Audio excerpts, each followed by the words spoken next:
राधे राधे दोस्तों, मैं कमला मौर्य अपने यूट्यूब चैनल पे आप सबका स्वागत करती हूँ।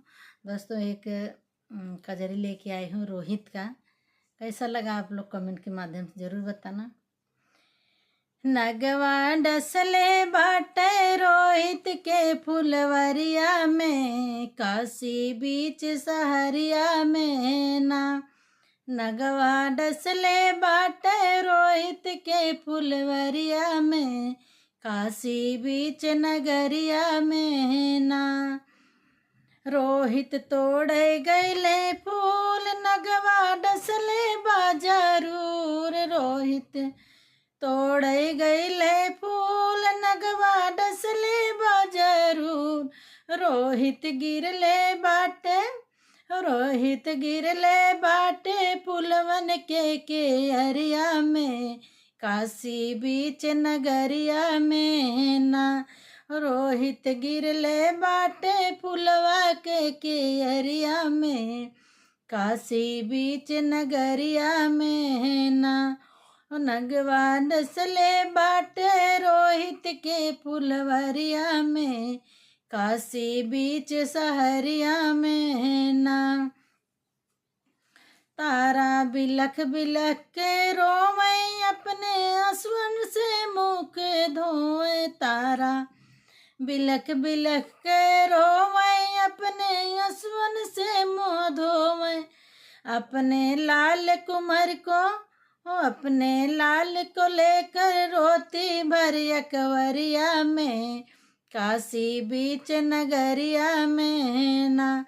अपने लाल को लेकर रोती भर अकवरिया में, काशी बीच नगरिया में ना। नगवा डसले बाटे रोहित के फुलवरिया में, काशी बीच सहरिया में ना।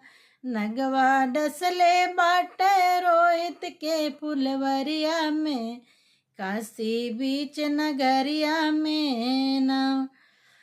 तारा साड़ी लिहले फारी, ओकर ले कफन बनाए। तारा साड़ी लिहले फाड़ी, ओकर ले कफन बनाए। रानी गोद में लेके गईन समसनिया में, काशी बीच नगरिया में ना। रानी गोद में लेके गईली समसनिया में, काशी बीच नगरिया में ना। नगवा डसले बाटे रोहित के फुलवरिया में, काशी बीच सहरिया में ना। नगवा डसले बाटे रोहित के फुलवरिया में, काशी बीच नगरिया में ना। राजा हरिश्चंद्र अब आए, अग्नि मुख में लिहे लगाए। राजा हरिश्चंद्र जब आए, अग्नि मुख में दिए लेवाए। रानी तारा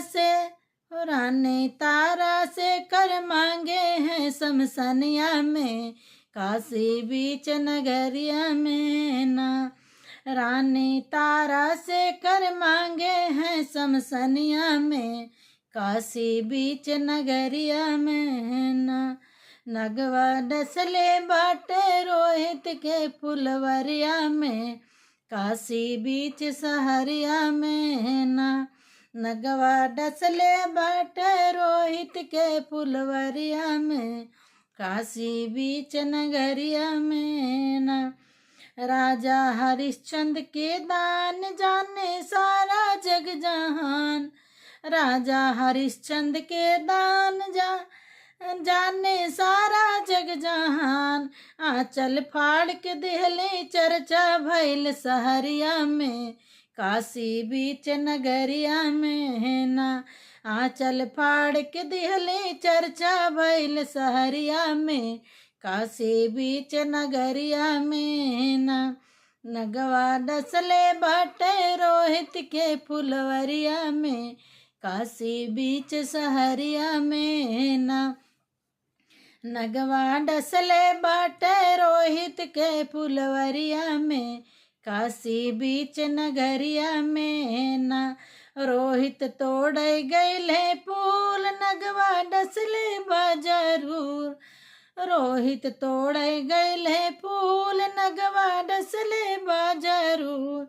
रोहित गिरले बाटे फुलवन की कियरिया में काशी बीच नगरिया में ना।